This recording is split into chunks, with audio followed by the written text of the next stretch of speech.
2025년 학교에서부터 사회대개혁, 앞으로의 투쟁 방향에 대해서 설명드릴 전국 학교 비정규직 노동조합 조직실장 김유리입니다.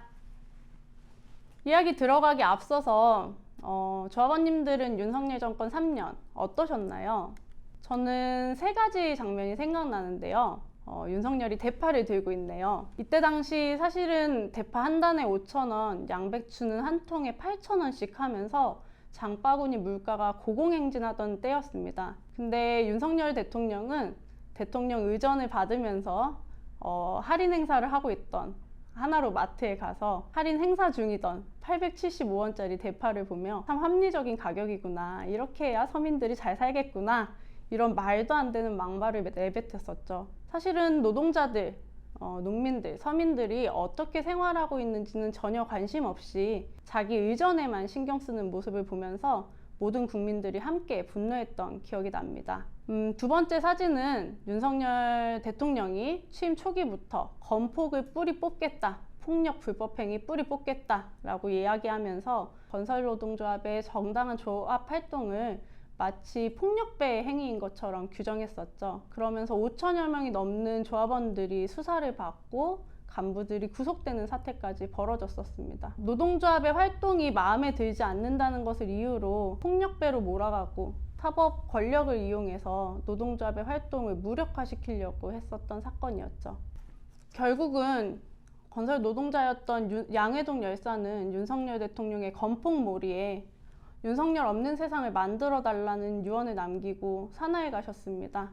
마지막으로는 정말 손으로 물리적으로 입을 틀어 막았던 사건인데요. 끌려가고 있는 사람이 누군지 혹시 아시겠나요? 진보당의 국회의원이었던 강성희 의원입니다. 강성희 의원이 윤석열 대통령을 향해서 국정기조를 올바르게 하셔야 된다라는 바른말을 했다는 것을 이유로 정말 국민의 손으로 뽑은 국회의원을 입을 틀어 막고 사지를 끌고 들려나갔던 사건이죠.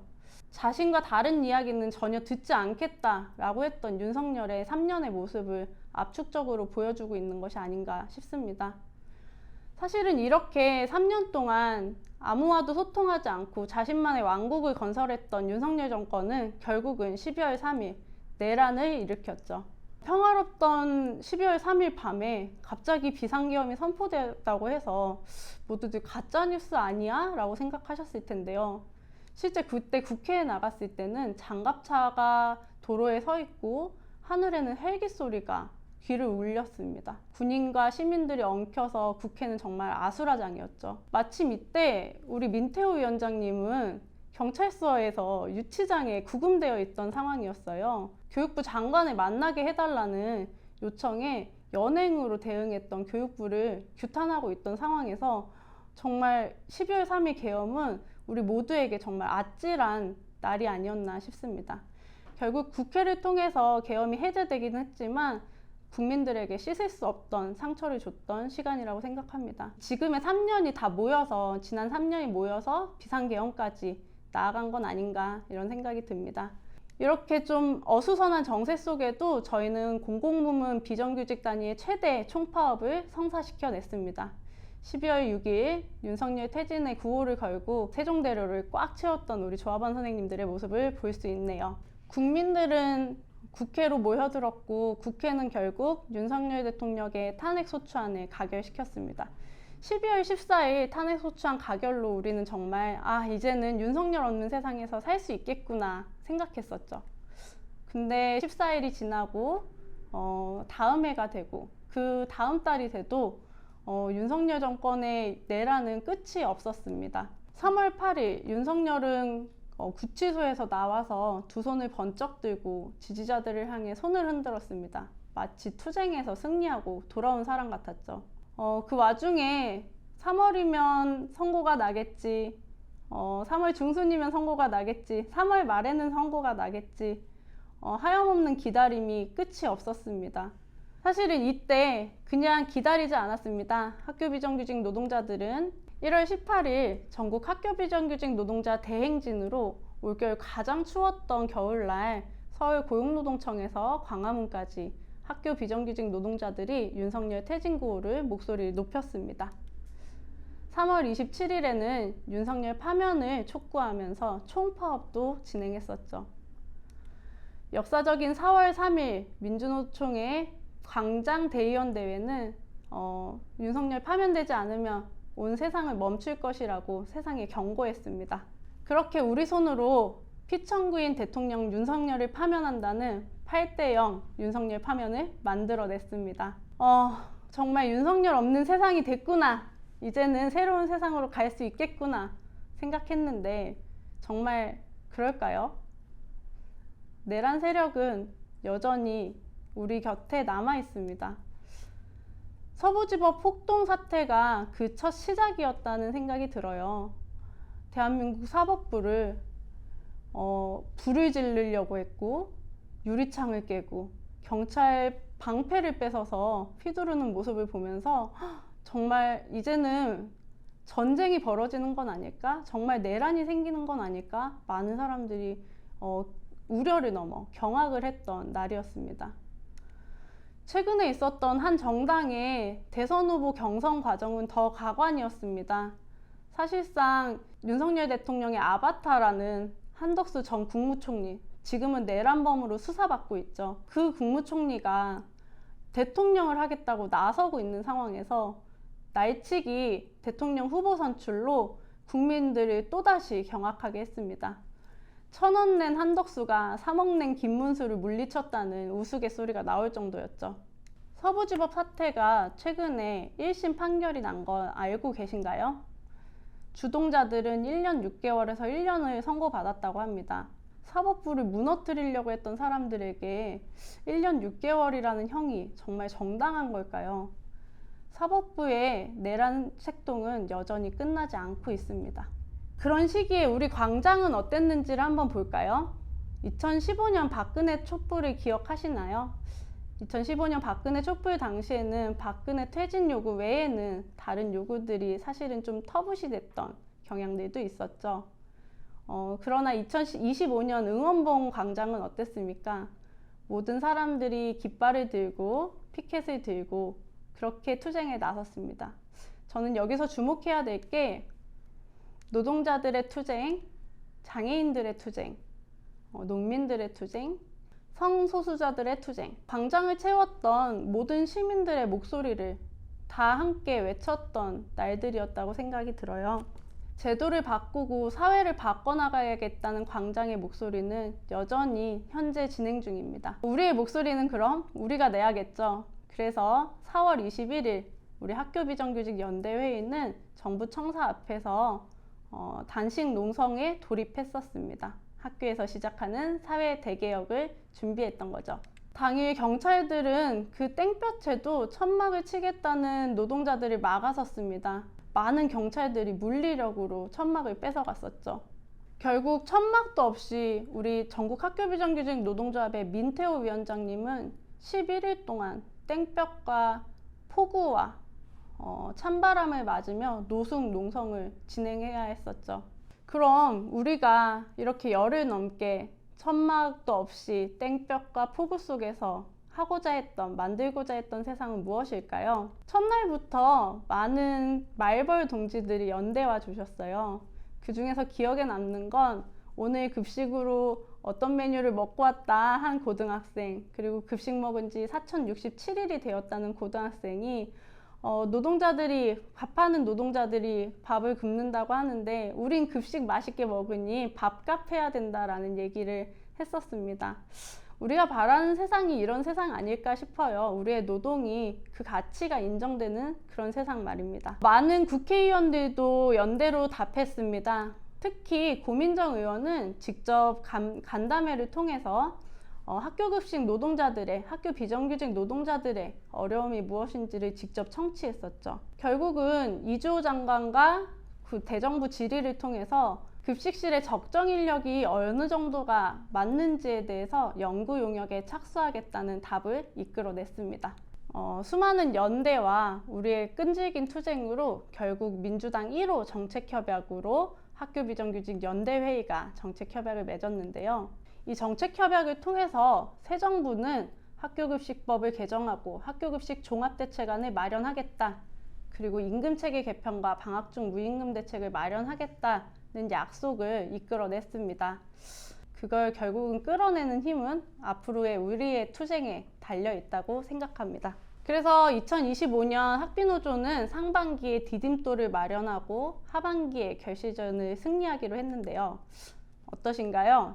좀 상반기 디딤돌 마련은 좀 잘 된 것 같아 보이나요?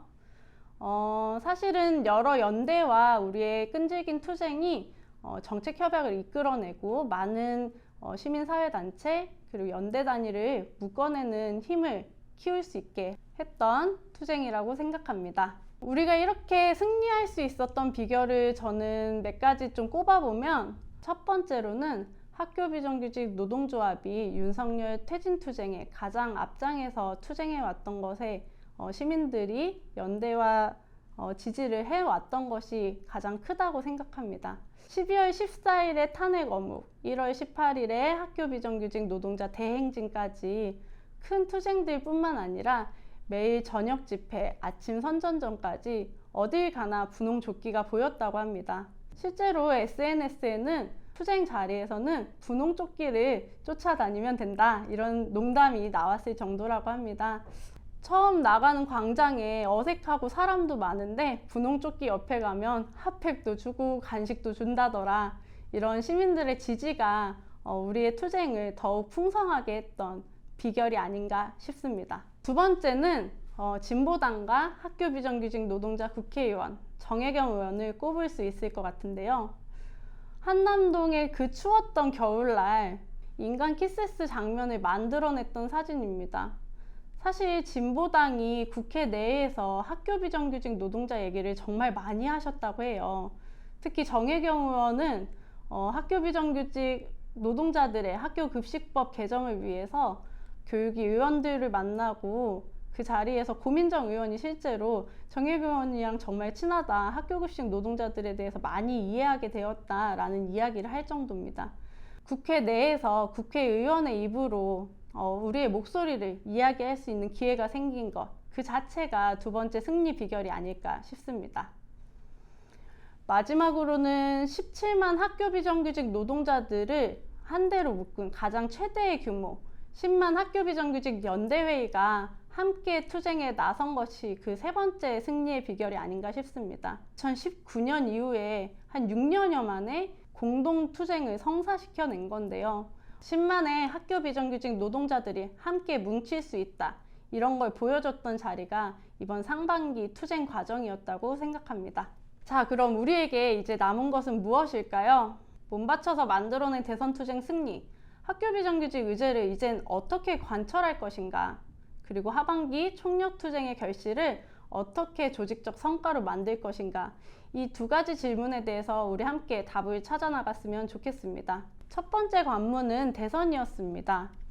이 사진은 광장대선 연합정치 시민연대와 야5당 연석회의가 공동선언문을 발표한 사진인데요. 선언문의 내용을 보면 아직도 끝나지 않은 내란 쿠데타를 두 번 다시 반복하지 않기 위해서 반헌법 특별조사위원회를 설치한다는 약속이 담겨 있습니다. 그뿐 아니라 고교 무상교육을 비롯해서 노조법 2, 3조와 같이 윤석열 정권이 거부권을 행사했던 여러 민생 과제들을 반드시 추진하겠다는 약속이 담겨 있습니다.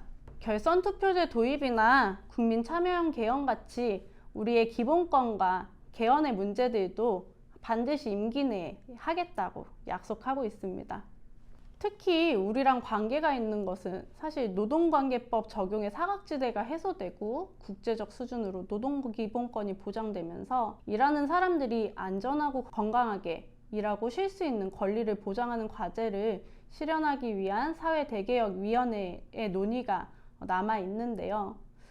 우리 학교에서도 조리움의 위험성을 아직도 객관적으로 인지하지 못하고 있고, 폐암 산재로 노동자들이 죽어가고 있는 현실을 바꿔내기 위해서 반드시 사회대개혁위원회가 학교 현장에 답을 줘야 할 것이라고 생각합니다.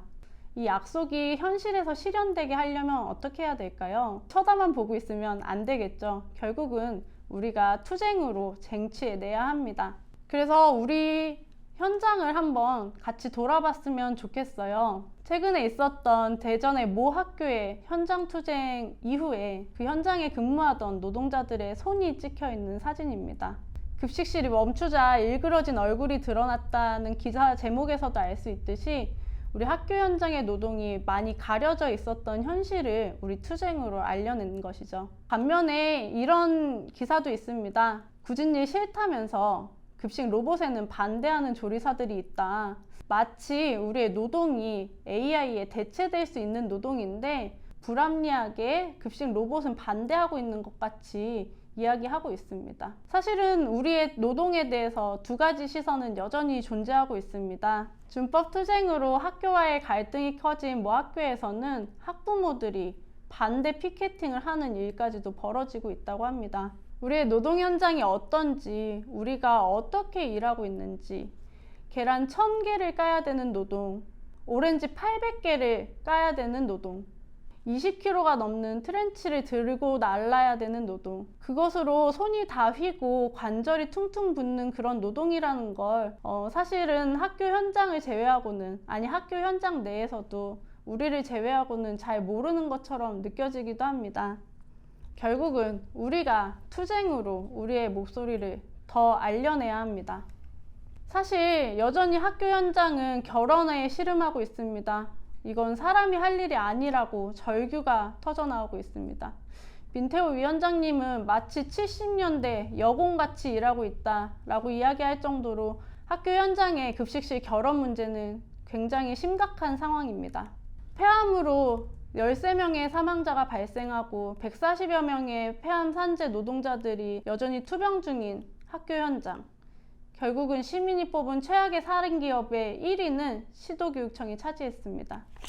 이제 새 정부에 당당히 요구해야 합니다. 학교급식 종합대책 마련하라. 우리가 말하지 않으면 그냥 쟁취되는 것은 없습니다. 이제 우리 지갑 이야기를 해볼까요? 살림살이는 좀 나아지셨습니까? 실질임금과 노동 생산성이 함께 하락한 유일한 정부는 윤석열 정부라고 합니다. 우리 기본급은 여전히 최저임금 미만이죠.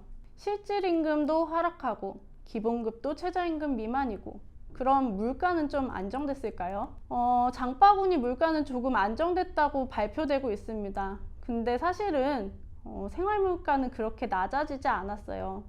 다음 달이면 지하철 요금도 150원 오른다고 합니다. 대학 등록금도 계속 올라가는 추세라고 하죠. 2020년에 대비했을 때 5년 사이에 한 20% 이상의 생활물가 지수가 올랐습니다.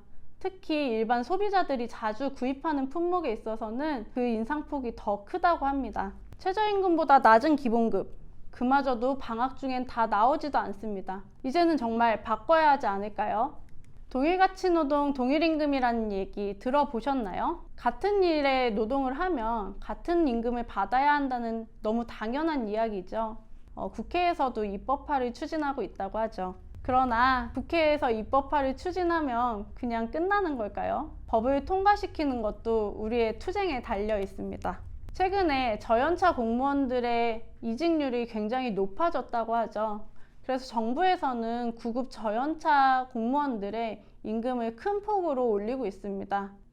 근데 학교 비정규직 노동자들은 어떤가요? 공무직 이유형 기준으로 했을 때는 전년도에 3.9%밖에 오르지 않았습니다. 근데 구급 1호봉은 6.5%나 올랐어요. 한 3년치의 차액의 격차가 점점점 심해지고 있는 상황입니다. 우리가 하루 8시간의 고강도 노동을 하면서 최저임금도 안 되는 기본급에 방학 중 무임금까지 자진퇴사가 점점 늘고 공무직 결원이 심각해지고 있다는 상황에서도 임금 격차는 점차 심화되고 있는 상황입니다. 이젠 최저임금도 함께 끌어올리고 임금 격차도 줄여나가야 하지 않을까요? 임금체계 개편과 저임금 구조 개선, 2025년 집단임금 교섭 6월부터 시작합니다. 일을 하면 할수록 커지는 임금 격차, 방학 중 생계마저 위협받는 방학 중 무임금 문제. 올해는 반드시 최저임금도 올리고 우리의 임금 격차도 줄여나가는 투쟁을 승리해야 합니다. 새 정부에 당당히 요구합시다. 임금체계 개편, 방학 중 무임금 대책 마련하라. 이제 곧 최저임금 결정하는 시기가 다가옵니다. 6월 말이면 최저임금, 내년도 최저임금이 정해질 텐데요. 기억하시나요? 문재인 정권 들어서면서 가장 1번으로 공약했던 것이 최저임금 1만 원이었습니다. 근데 우린 최저임금 1만 원이 언제 됐죠? 올해서야 최저임금이 1030원입니다. 촛불혁명으로 탄생한 문재인 정권에서도 결국은 최저임금 문제를 해결하지 못했는데요. 특히나 최저임금 산입 범위를 계약하면서 최저임금 인상의 효과를 체감하는 것은 점점 더 어려워졌습니다. 전년도의 최저임금은 1.7% 올랐습니다. 정말 물가 인상률도 반영하지 못하는 최저임금으로 최저임금 취지마저 몰각시켰던 최저임금 결정이었는데요. 올해의 최저임금 결정은 달라야겠죠. 최저임금 결정이 중요한 이유는 학교 비정규직 노동자들의 월급과도 긴밀하게 연결되어 있기 때문입니다. 최저임금 인상률이 특히 공무원 임금 인상률에 큰 영향을 미칩니다.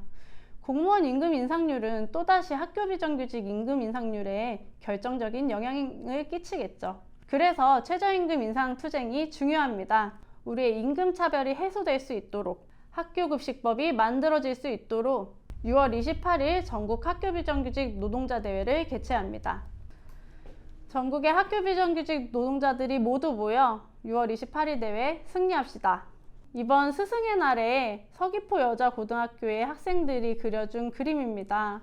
그냥 급식이 아니라 사랑과 정성이 가득한 급식을 해주셔서 정말 감사하다는 학생들의 응원 메시지인데요. 단식 농성 과정에서 대전의 학교에서 투쟁하던 졸업생이 연대 발언을 해줬습니다. 저는 이 연대 발언이 참 이번 투쟁의 의미를 많이 담고 있다고 생각하는데요. 이번 탄핵 정국을 통해 우리 모두는 연결되어 있다는 사실을 많은 분들이 알게 되었을 거라 생각한다. 투쟁하는 노동자들을 외면하지 말고 그들의 이야기가 곧 나의 이야기인 것처럼 여기면서 연대하는 시민들이 많아졌으면 좋겠다 라고 이야기해줬습니다. 우리의 투쟁만으로 끝나지 않을 겁니다. 이번 탄핵광장으로 서로 연결되어 있음을 느꼈고 사회 여론의 지지를 많이 확대하고 있는 시기입니다. 이럴 때일수록 우리가 투쟁의 고삐를 놓치지 말아야 합니다. 학비노조는 올해 사업계획에서 윤석열 파면, 내란 세력 척결, 대선 투쟁 승리로 새로운 세상을 열어내겠다고 결심했습니다. 파면은 이루어냈지만 내란 세력 척결과 새로운 세상을 만드는 일은 여전히 우리에게 남아 있습니다. 학교급식법 전면 개정을 위한 디딤돌을 올해 상반기에 만들어냈는데요. 학교 비정규직이 더 이상 차별받지 않는 사회를 만드는 투쟁을 올해 반드시 해나가야 됩니다. 내년에는 교육감 선거가 있습니다. 그래서 2025년 집단임금교섭은 그 어떤 때보다 우리에게 유리한 정세가 만들어져 있는데요. 2017년 우리 아이들에게 비정규직 없는 세상을 만들겠다는 약속, 2025년 투쟁 승리로 그 약속을 반드시 지켜냅시다. 저임금 구조 개선을 위한 임금체계 개편, 임금차별 철폐로 비정규직 차별을 끝장냅시다. 비정규직 차별 철폐, 학비노조와 함께 힘차게 나아갑시다. 감사합니다.